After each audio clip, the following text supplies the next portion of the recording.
good cheers. Yeah. Oh my Shot God. twice, you gotta do it nice. I Welcome to usually Covered drink Dish. out of plastic.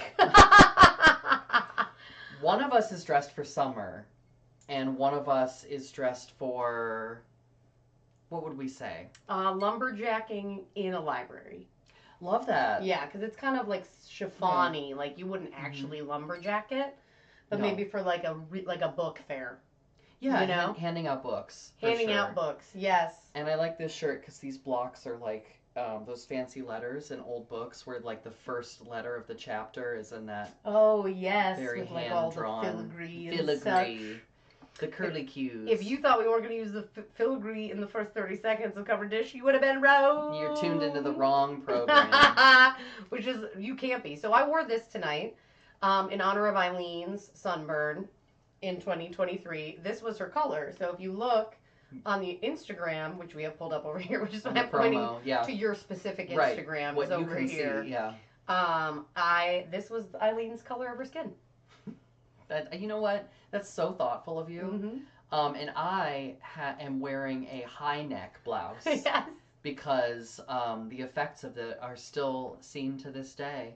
Brooke, I think I got about a 2nd-degree burn because here was my problem. And generally with summer, this is how I segue into the topic. Joseph would be very proud. Natural. Yeah, it's only been 2 minutes in. 2 minutes in, Joseph. You're welcome. Happy birthday, boo. We know what, we know how to take a note. Yeah, we surely do, and bring it up for 2 years. Yeah, and obsessively. We don't let stuff go. So the problem I have with summer is that I want to both be responsible and have a good time, and how that usually plays out is that the responsible stuff is just over on the first day. So I was just like spending every waking moment exposed to the sun at the pool on the equator. Yeah, well, and that was the biggest challenge, is not only in, but also in the pool, so the reflection back, right? Because there were like 3 palm trees on one of the sides of the pool. Like this? Yeah, and it was just casting like little palm fronds of shadow, and I was like, cute, I'll just stay under the palm trees, and then just like go out when I want to feel the sun a little bit. And those palm trees were not like protecting me from just like little phalanges. Yeah, palm trees are kind of useless like that, unless it's like a big canopy. Yeah. I get it. I don't know what seasons are anymore because I live in South Florida, so like for me, people are like, oh, I have to get like bikini ready or whatever fucking bullshit we all have to put ourselves through. Like, oh, I have to change my body shape because the season is changing, which feels very pagan in retrospect. And I'm like, it's summer all the time, which therefore means there's no such thing as bikini season because it's all the time. So it loses all of its meaning. So I don't really feel the seasonal, like, oh my God, it's summer that I used to. Right. You know what I mean? Kind of coming out of that hibernation of like February, March. Right. I mean, there is kind of a like delayed gratification in making it through the late winter months because they suck so bad, but you get through it because you know that spring is coming. I do love being in the Northeast. So one year I was in the Northeast, I was in New York on the first warm day. And again, it's the first warm day, but it's a freezing ass night, right? But like it's the first day you feel the sun and it's above 50. Yeah. And like at the peak of the day, it's 61. And everyone's like, it's in the 60s today. It's in the 60s. And it's like, fucking not. It's not. You wear and the it's tank just like, tops and shorts and everything. And I was lucky enough to like go on a run through Central Park. And this had to be like 4 years ago, 5 years ago now, 6 years ago now. I'm old. And it was awesome. Like everyone, like Central Park, no one high fives each other on runs. Like it is New York fucking city. You don't touch strangers. People were high fiving. Wow. It was bizarre. They were high fiving in Central Park. Like strangers, because it was just like. That's odd. Well, no, runners high five when they go by each other in like more friendly cities. I didn't know that. Yeah. Like here in Columbus, people do that a lot. Yeah. Wow. But I've never been a runner, so. And I'll drink to that. I'm not really either. What if swimmers did that? Because I do like to swim. You just like, you pass people by and you just, just whack them like a cat. Totally. So yeah, I'm trying to think of a good summer ritual. I am not, are you a pool person or a beach person? I am a pool person, but like private pool. You know what I mean? Not public pool. You're like, I am a private pool person. Yeah, and I don't want to sound like I have constant access to a private pool because I don't. But when you Manifested. Yeah, no, this is actually a dream of mine. I have very few specific concrete dreams for my life. One of my dreams that I've had for a long time is to own a private pool. Wow. Like in my place, in my residence, you know what I mean? Yeah. Like to have an outdoor in-ground pool is something I've always wanted. Because I love a pool. I'm also a double Pisces, so like... Just in the water. Astrologically, we're not surprised. No. But I just... Oh. Apparently, I also love a pool. Fresh. Does. Uh-oh. Speaking of summer, I love a pool. The beach is fine, but like for different reasons. Okay. Yeah. Like yeah. There's a lot more getting sand out of things that you have to do, and I do love the sound of waves, and I love beach combing. But to be honest, if you had to force me to pick what I want to do on a relaxing summer afternoon, it would be like dip in a pool, get out, have some snacks, read a book, just vibe. Be by a pool. Mm-hmm. I love that.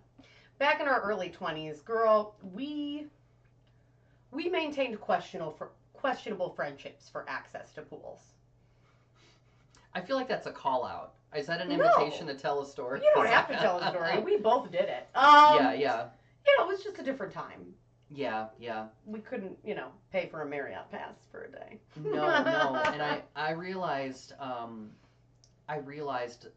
in my 20s that I was maintaining a friendship only for the pool, and that's not great. Like when you text someone every summer as soon as it's nice out, and you're like, "Hey, how you been? You still got that pool?" No, I filled it with cement. Like yeah. What? You know what I mean? That's not a really a good basis for a relationship. I don't know. I have some questionable friendships still to this day. Some friendships I keep just because, like, I don't know, they know a lot about wine or something. Like, you can keep some good friendships. I'm still learning about Cabernets. Mm-hmm. We still all need to learn. My friendships I keep just for their subscriptions. Remember we were like sharing, like Netflix accounts with 20 people? Those were the days. Yeah. Good times. Times, yeah. Summer rituals. I'm not really I am more of a pool person than a beach person, and I'm actually really surprised at that, but I think for the same reasons you are. Why are you surprised by it? Because I feel like I'm kind of, people would be like, oh, the beach, I don't know, like I'm just that kind of person. But again, I like the beach at a private club, where there's like a person bringing me a cocktail, and the towels are out. So like, I'm like, oh, I love the beach. And it's like, no, you like service. Yes. Like, you don't care about the location, right? Right. And you know what? I think it's like, not the service necessarily, but the freedom from children. Let's talk about my summer ritual is spending as little time around children as possible, if I'm being quite honest. So my partner and I did an anniversary staycation in Palm Beach, and they're like, hey, there's an adult pool and there's a kid's pool. And I was like, love that. 20 minutes from the house, so we just wanted to kind of like get out of our routine. Yeah. We brought our puppy, and they're dog friendly. The adults pool had cabanas for dogs. Wow. And they brought them over to you. And it was all crazy dog people. Uh-huh. And no kids. It was awesome. That sounds like Shangri-La. It was. And that day before we left, I was like, let's just walk through the adults, or the kids side. Like, let's just see. And I was just like, I just saw a kid throw up in the pool. Like, I am out of here. No. There was like a hot dog bar. What is a hot dog bar? I'm so glad you asked. Thank so you. It's hot dogs, and then there's all the different things you can put on the hot dogs. So like a martini, but made of cured meat. And then you can like add So please tell chili, add cheese. It's also 95 degrees. Yeah, please tell me that all of them are in these like giant bottles of condiments with like the pump. Oh my God, at the top. No. Thank God they weren't, because the kids would have just like, nah! Yeah. It was, those are too fun for children. They can't resist themselves. Awesome, and my puppy just took a big shit. And I was like, well, do we pick it up? That's how I always know I've had a good time. Just drop one right on the deck. Just drop one right on the deck. But I do love, there's some good, I do think it's good to like, for some reason I don't really get in the sun when I'm down in Florida, because it's like so deadly. So I like being, I like being up. I can't imagine why. I like being up in Columbus for summer because of how many rituals my friends have. Whether it's like Shakespeare in the Park or you know what I mean, just stuff where it's like, oh, it's summer now, and I feel like the cities where there's winter, they really fucking bring it in the summer. There's like so much to do. Yeah, and the sun is not nearly as deadly in Ohio yet. I mean, we'll come back around to that in a couple decades. Tornadoes. Yeah. Oh, it's been. What is happening? Anyways, we're spending a lot of time talking about the weather. But we're not here to talk about climate collapse this episode. That might be a future dish. Next week. Yeah, that's next week. Like that's like in 2 years from a bunker, because like. Oh yeah. Iran bombed us back, you know. Oh no. You know, there's one thing you can count on the dish. Maybe a couple. One of them is hot takes, and the other one is a serious topic that's like interspaced with like confetti. You know. Ha! I love that. All right, any sexy summer rituals? Things you like to do with baes? Not really. I mean, I like to buy a new swimsuit. You know, treat yourself. That's really it, though. Like things that I would do in the summer that I wouldn't do in the winter. Like I'm gonna dress like a hoe any time of year. You know. That's true. You always really emphasize that in our friendship, and it's been really helpful for me. Mm-hmm. I remember when I would come down the stairs and you'd be like, too much clothes. And I was like, what? Yeah. I can't take anything off. And you're like, try. Yeah, in the immortal words of Cardi B, a hoe never gets cold. So. I love that. So it's so funny you say swimsuit because I recently bought a swimsuit, and I don't want to get graphic with y'all, but it is teeny tiny. And I was listening to Love It or Leave It, which is my favorite podcast. And John Lovett had a drag queen on who was like, you will, and she quoted, what's the show with Eugene Levy? I don't remember. Anyways, oh my God, it's good. Anyways, but it was like, you're never going to look better naked than you do right now. Right? And I was like, I'm trying to get, anyways, I know I'm not supposed to do this, but whatever. I'm always trying to get to some goal weight or some whatever, or some BMI or some BFA or some acronym, right? Whatever the fuck. Some ACT. Trying to get a fucking bachelor's of fine arts over in these abs, you know what I'm saying? Yep. And I'm just like, me too. Right? Just constantly getting a BFA. Right. Isn't that like where they pinch you? I don't fucking know. Anyways, but I'm like, let me just get it. So I got this. So there's this amazing designer, and I bought the knockoff.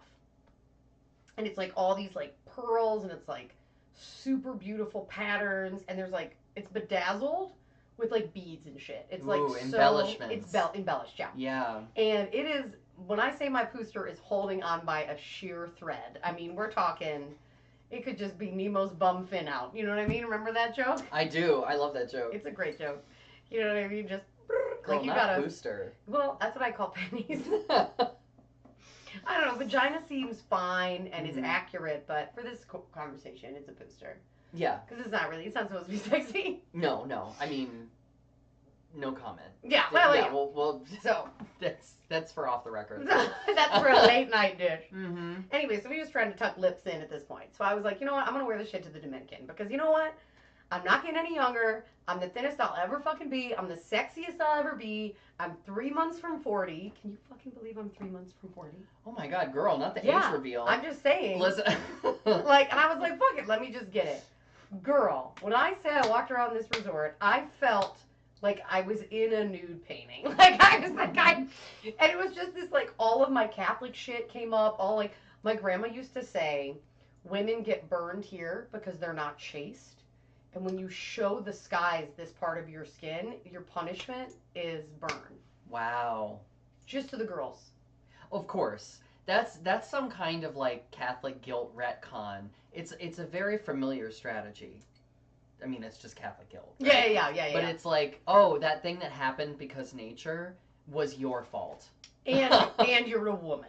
So it was like and you should feel bad about it. It was like an ice cream sundae, and like the hot fudge is you're a woman. So it's like always laced with misogyny, the guilt. You know what I mean? Yep, absolutely. And the cherry homophobia. But I was like, absolutely. I was like half empowered and then half just mortified. Yeah. You know what I mean? And it was really interesting because that's the recipe for success. If we can get a little deeper. Yeah. I was there with straight people, Lean in. which was against, my better judgment. That's against my religion. And I know it is against your religion. I should have brought you in retrospect. Anyways, but I was with like old friends from like grammar school, and I passed. As straight? Yes, not because I always pass, right, in those micro ways, but because I was socially with all these straight people. You know what I'm saying? Like there was just no. I don't know. I didn't have like my HRC hat or whatever the fuck I'm supposed to signal, right? Well, and they don't know how coded your jewelry collection is. Girl, they have no idea. Like that giant cat costume ring. Yes. Yeah, Queer we as know. fuck. Yeah, we know. But like, and it was again this resort. It was a very straight resort and everything. Yes, and we have a presumption of heterosexuality. Always right? heteronormative, heteronormativity. So, oh my god, I thought someone knew that word, and I was like, oh, muffin. I was like, it's 2025. What are we doing? Yeah, you haven't heard of this by now. But. There was a guy going around the resort, around the pool, selling, I think he was selling, boat rides, like, out into the ocean. And, like, vendors come around, and that's part of what you get. One-way boat rides out into the ocean. Big Dexter energy. Yeah. So he comes up, and I don't hear exactly what he says, but apparently there's some homophobia, some homophobic slurs. Apparently there is a lesbian couple. I already clocked them and did the Jeep nod, but, like, they're, like, this straight person, like, Could you sneezed. please demonstrate the Jeep nod? Yep, that's the one. That's the one. You do it. Yeah. Ooh, I like yours. Yeah. I like yours. Yeah. But they probably were like, oh, that like straight girl sneezing. Like, you know what I mean? I don't know if they clocked me. Anyways, so he comes up and he's like, hey, he thought we were another group he had talked to earlier.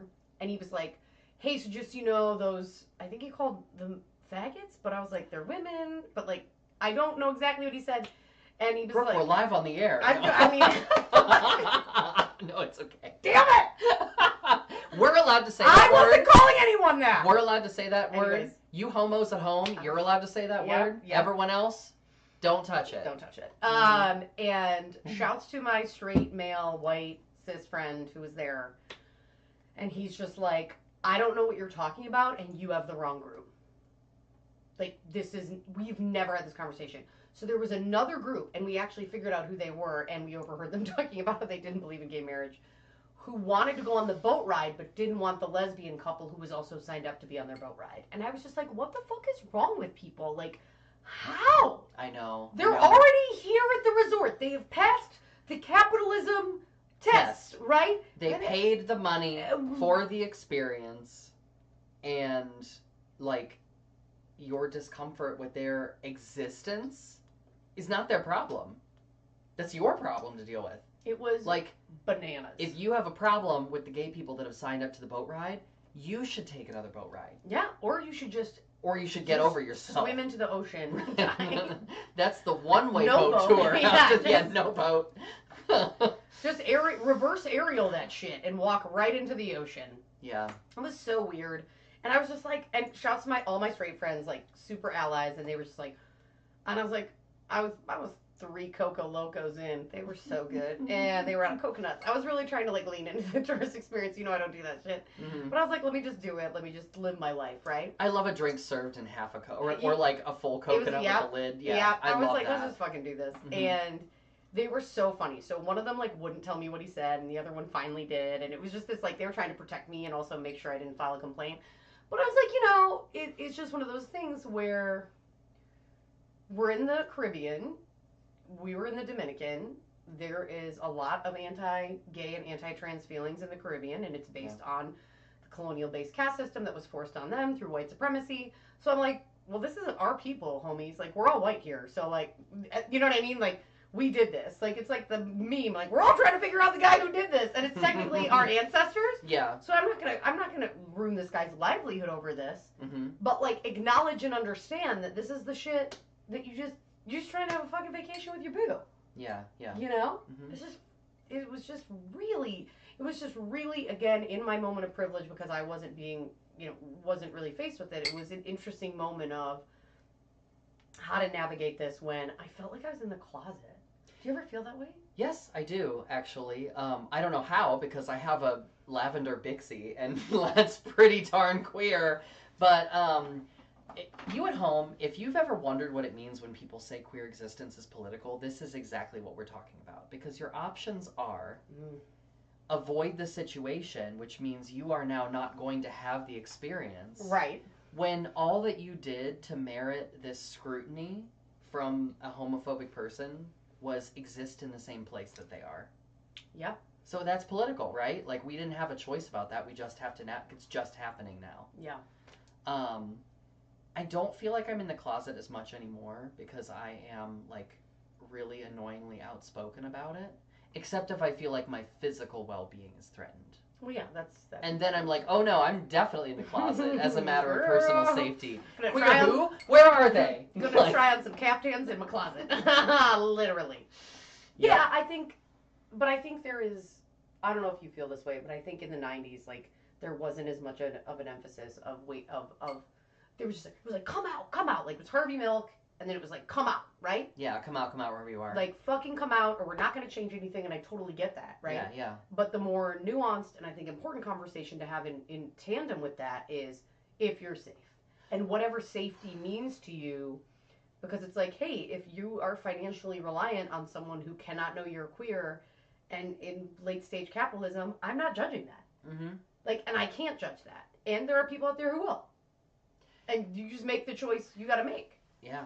You know, my thinking on coming out has shifted, especially with trans people. Summer rituals.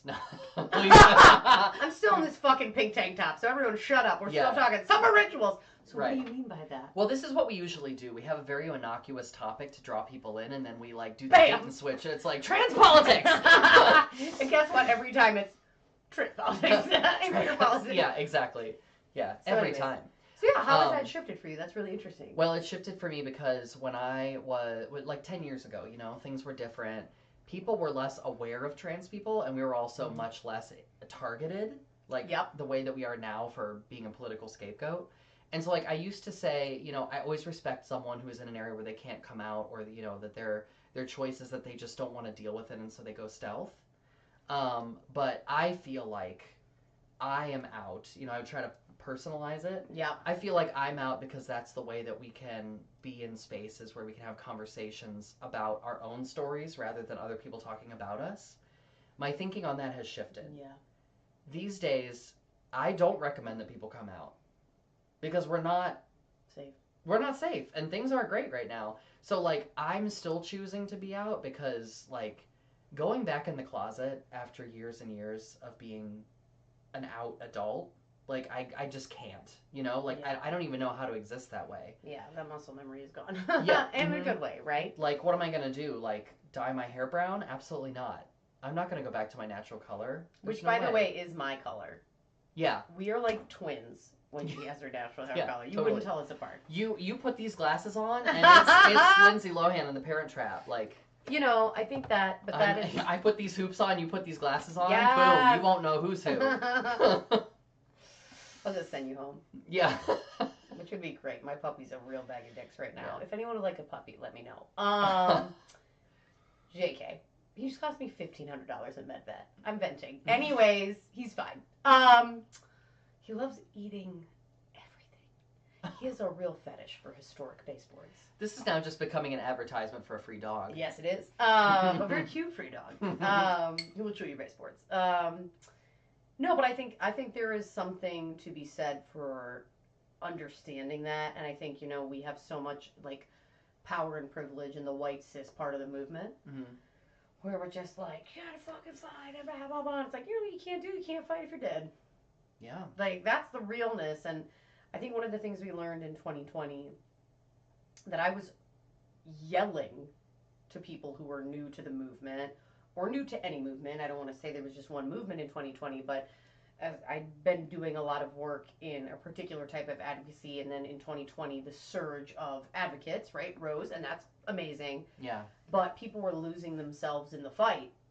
And my thing was like, hey, I know this feels like Armageddon. And there were moments it did. It felt like it. It wasn't. And you have to live to fight another day, and you have to maintain community and relationships, and you have to take care of yourself. And if you lose yourself completely to any sort of violence, you know, you can't serve the greater movement and the long-term movement. And there's levers for that. And there's people who are going to say, I don't care and I want to lose myself. And it's like, okay, make that choice, right? Mm-hmm.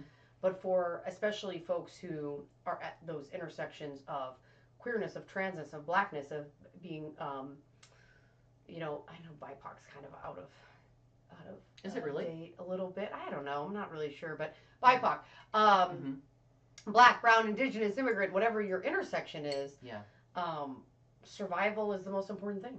Like whatever that means for you.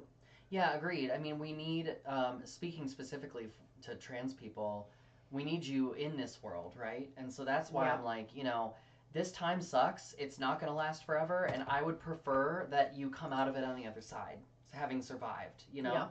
And so, and the other thing I feel like is that, not that I'm like a decades long veteran in the movement or whatever, but after having been around the block once, Just once. She's so young. Just once, very, very young, very thin, Dewy, young and dewy, young and dewy ingenue.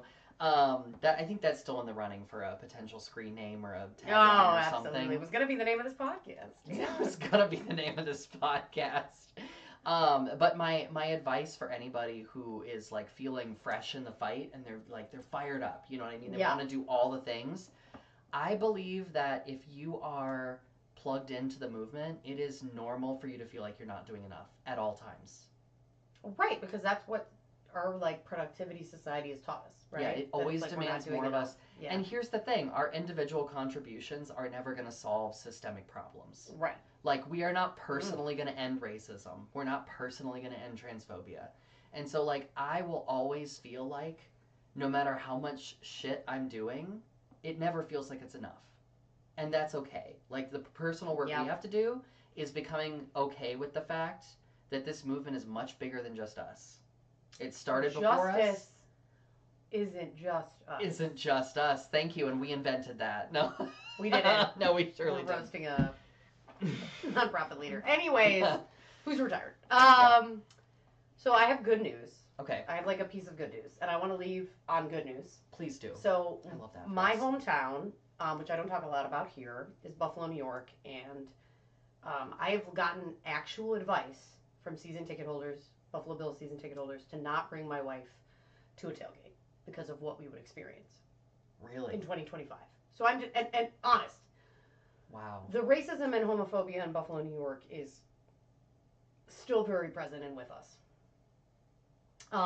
And it is a very challenging town for me to go to. It's a very challenging town for me to bring my wife to, who is an immigrant and black. So there's just a lot there that I finally brought her home in May, and it was a quick trip. But it was a quick trip. and well. But it was very cultivated and curated, right, for 3 days, and I had the power and privilege to do that. And one of the things that happened in Buffalo, New York in the last decade is there was so much empty housing from white flight in the city. And there was a huge influx. I think there was some work the city did and the county through New York State as well to bring in Somali refugees specifically. And the Somali population in Buffalo has surged, and with that, the Muslim population has surged. And to say I didn't know Muslim growing up, like, is an understatement. I mean, it was so homogenous, it was so white, and 3 Muslim high school students fought for the right to wrestle with the men's team, but do it in full body singlets instead of the more revealing standard singlets. Right, and they won, right. And they played all through high school, and there was no issue. And they fought to change the national and college rules, and they won. Wow, that's fantastic. I do think it's fantastic, and I think it's the story is, of course, winning that. Yeah. But to me, also the win for my community is that for 4 years it was just like, yeah, right? Like they didn't fight that. And maybe there were some vocal parents when they started, but everyone was really accepting and very cool. So I was very inspired because Buffalo is a complicated city for me to go home to. Yeah. But I can't imagine what the refugees went through going there. But I was like, fuck yeah. Like, I don't know, just some good news. You know what I mean? Like,